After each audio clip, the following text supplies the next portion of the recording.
प्रेम सूत्रों की इस प्रेममय यात्रा में हम लोग साथ साथ चल रहे हैं। ये जीवन के अत्यंत सुंदर शुभ अवसरों में से एक है। आज के लिए प्रेम सूत्र है, प्रेम कोई बात नहीं है। प्रेम कोई बात नहीं, बात का ढंग है। प्रेम कोई चित्र नहीं, वो बस रंग है। प्रेम शाश्वत उमंग है। प्रेम कोई बात नहीं, बात का ढंग है। ये बात समझने जैसी है, क्योंकि प्रेम पर कितनी भी बातें कर ली जाएं, वो बातें आधी ही रह जाती हैं, अधूरी ही रह जाती हैं। प्रेम में कोई भी बात पूरी कहाँ होती है, कब होती है। इसलिए प्रेम बातचीत का, बात का कोई मामला नहीं है। प्रेम है बात का ढंग, एटीट्यूड।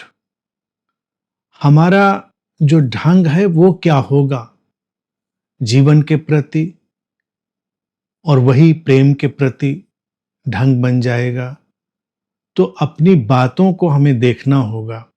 अगर प्रेम के आयाम में जाना है तो एक ऑब्जर्वेशन, एक अवलोकन हम करेंगे अपनी बातों का। लेकिन ये एक ऊपर से किया गया एक प्रैक्टिकल अवलोकन होगा। मूल बात होगी बात का ढंग। ढंग होता है एटीट्यूड। और जीवन में प्रेम है या प्रेम नहीं है, ये हमारी हर बात के एटीट्यूड पर निर्भर करता है। हमारी बात अगर अस्वीकार से भरी है, हमारी बात अगर शिकायत से भरी है, हमारी बात अगर कर्तापन से भरी है, डूअर से भरी है, तो वो सब हमें प्रेम के आयाम से दूर ले जाने वाली बनेगी।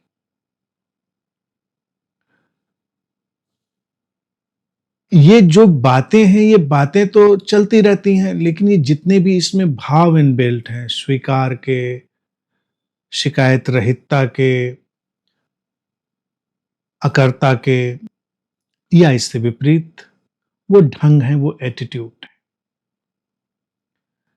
जीवन में अगर हम विश्लेषण करने निकलेंगे तो एक चीज ये दिखाई देगी कि जीवन में अप्रेम क्यों है और जीवन में दुख क्यों है। हम दुखी हैं तमाम बातों के कारण नहीं, हम दुखी हैं बातों के ढंग के कारण। और उनका जो ढंग है वो हमारा ढंग, किसी दूसरे का ढंग नहीं।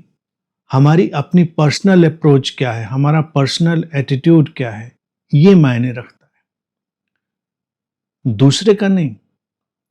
दूसरा तो अपना जानेगा, हम अपना जानेंगे। हमारा अपना एटीट्यूड क्या होगा, ये निर्भर करेगा हमारी अपनी समझ के धरातल पर।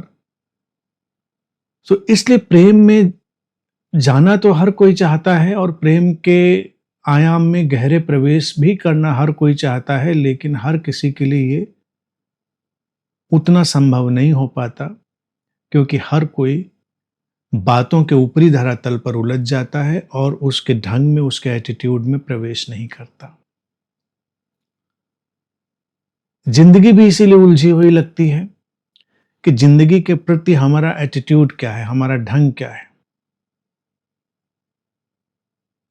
हम क्रियाएं ऊपर से कोई भी करें, लेकिन मूल जो ढंग है वही बदलेगा। अब जैसे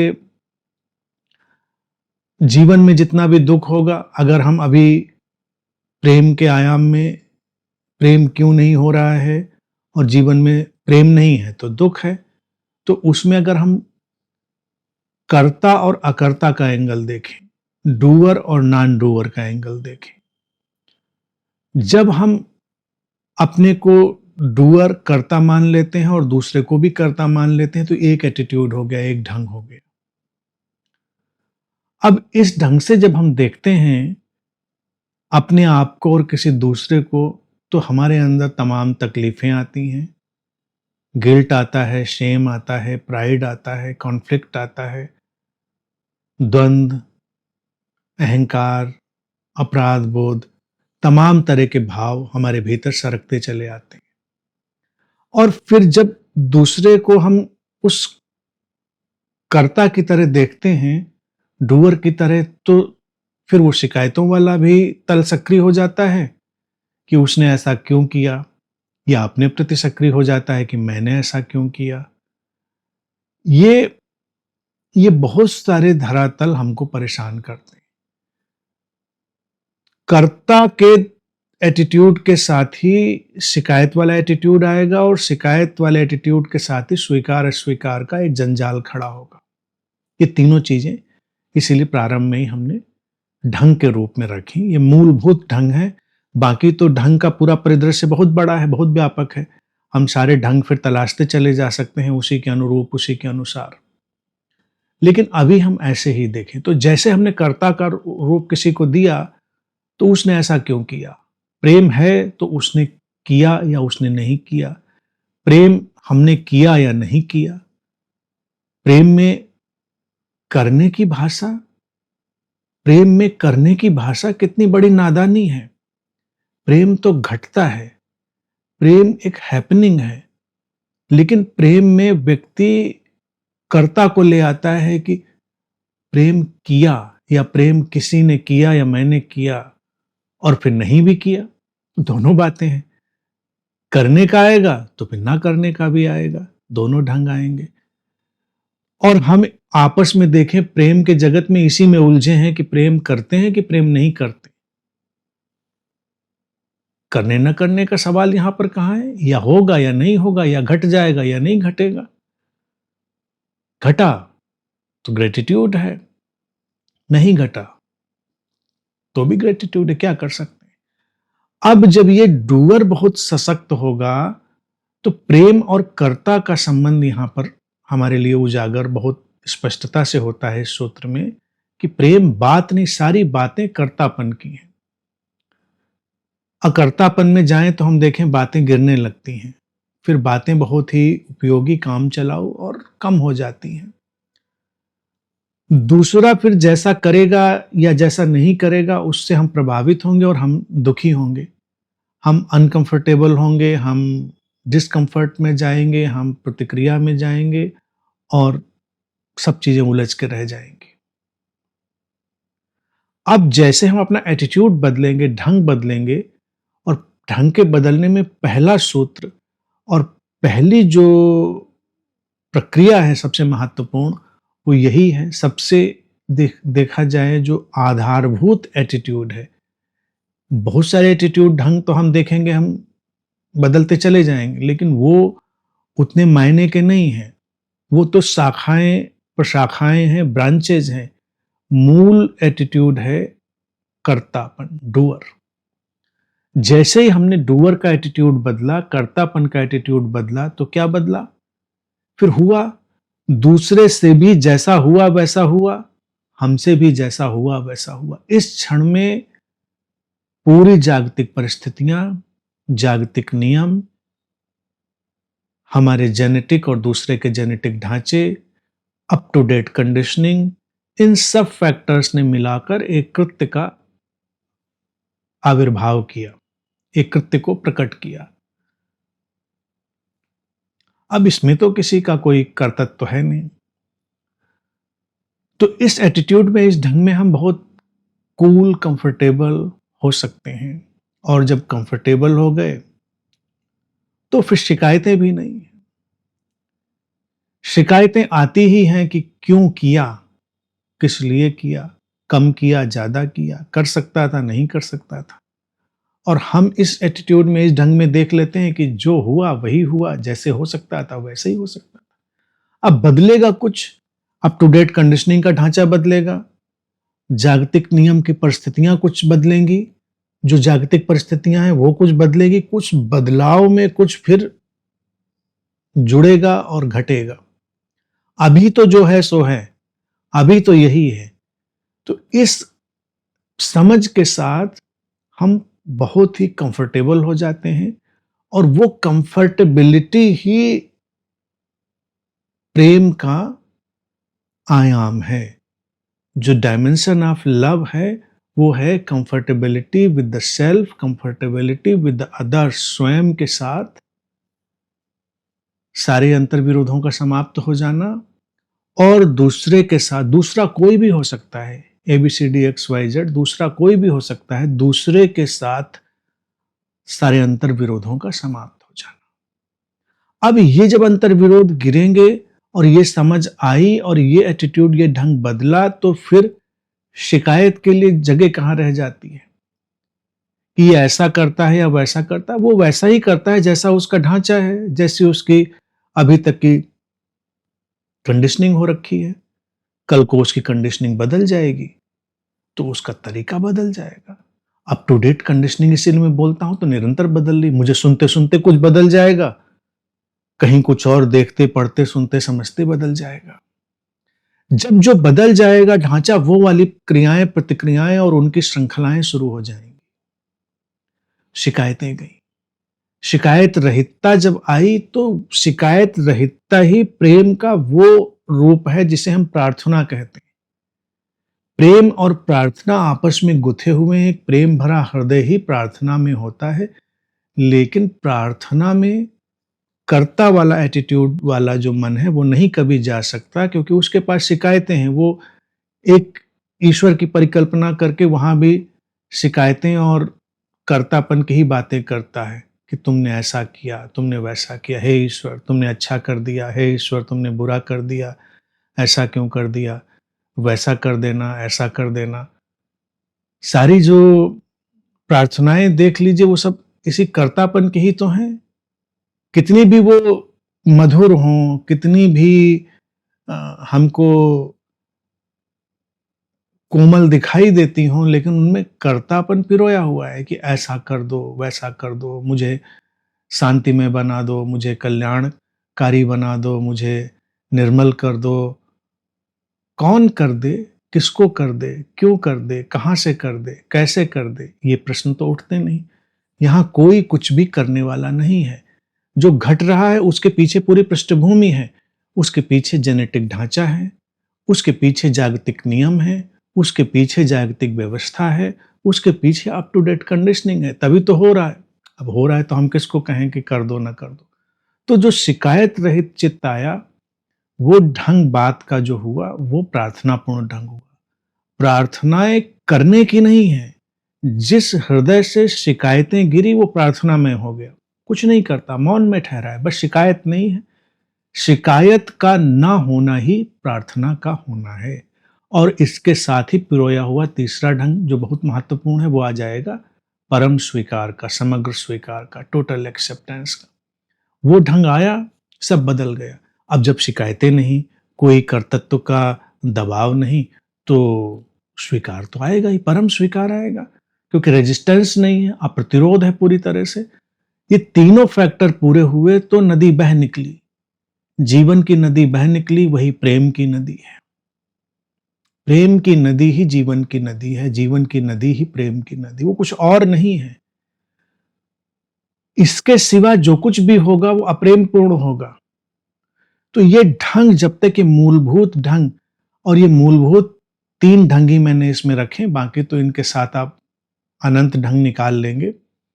पहला ढंग तो मूलभूत कर्ता वाला, फिर शिकायत, फिर स्वीकार, और इन सबको देखेंगे तो देखेंगे कि प्रेम आ गया। और जिस हृदय में ये भावदशा, ये ढंग पैदा हो जाता है, वो प्रेम से जगमगा उठता है। आगे सूत्र कहता है, प्रेम कोई चित्र नहीं, प्रेम बस रंग है। चित्र तो एक फाइनल इवेंट हो जाती है, चित्र तो एक निष्पत्ति हो जाती है, रिजल्ट हो जाता है कि बन गया, ये बना दिया। रंग संभावनाएं हैं, रंग प्रक्रिया का हिस्सा है। तो प्रेम कभी भी जीवन में एक चित्र की तरह नहीं होता कि जैसे सब कुछ बन गया हो। प्रेम जीवन में रंग की तरह होता है, एक संभावना की तरह, प्रक्रिया की तरह, निरंतर घुलता हुआ, निरंतर नए नए रंगों, शेड्स को, नए नए ढंगों को मिलाता, बढ़ाता, परिष्कृत करता हुआ। रंग है तो चित्र कभी समाप्त ही नहीं होगा। चित्र तो कभी न कभी हमारे हिसाब से समाप्त भी हो जाता है, लेकिन रंग की दृष्टि से देखें तो रंग की दृष्टि से चित्र कभी समाप्त नहीं होता, वह अंतहीन बना रहता है। तो रंग घुलते रहेंगे, चित्र बनते रहेंगे। इसीलिए प्रेम का कोई भी चित्र नहीं, प्रेम का कोई चित्र हम बना भी नहीं सकते। कई कई जगह पर मुझे लगता है जो लोग कल्टिस्ट भावनाओं में घिर गए, जो सांप्रदायिक कट्टरता में उलझ कर रह गए, बात उन्होंने शायद यही जानी थी, लेकिन शायद उनके पास अभिव्यक्ति की उतनी स्पष्टता नहीं रही होगी, तो बात समझा नहीं पाएंगे, तो उलझ गई तो फिर कट्टरता में बदल गई। जब किसी ने कहा कि परमात्मा का कोई चित्र नहीं बनाना, अब नहीं बनाना में तो पहले तो कर्ता डाल दिया, डूअर। तो ये नासमझी, कई बार ये समझ, ये अंतर्दृष्टि उस मन में आ गई जिस मन के भीतर अभी बेसिक एटीट्यूड नहीं डेवलप हुआ था। अब पूछेंगे मित्र कि क्या ऐसा संभव है कि ऐसे मन के ढांचे में भी इतनी गहरी अंतर्दृष्टि आ जाए? हाँ, आ सकती है। कवियों को देखो, दार्शनिकों को देखो, कई बार बड़ी ऊंची उड़ान ले लेते हैं, बड़े गहरे सत्य और बड़े गहरे रत्न ढूंढकर निकाल लाते हैं। लेकिन हमने भारत में कुछ अंतर किए, दार्शनिक और बुद्ध में अंतर किया। बुद्ध में हमने अंतर ये किया कि बुद्ध जो है वो अंतर मन के गहनतम आयामों में प्रवेश करके उनके ढंग ढांचों को जानकर बात कहता है, सुसंगत बात कहता है। और एक दार्शनिक और कवि सारे ढंग ढांचे नहीं जानता, बस एक जगह कहीं उसकी उड़ान हो गई, एक जगह कहीं उछाल हो गई उसके मन की।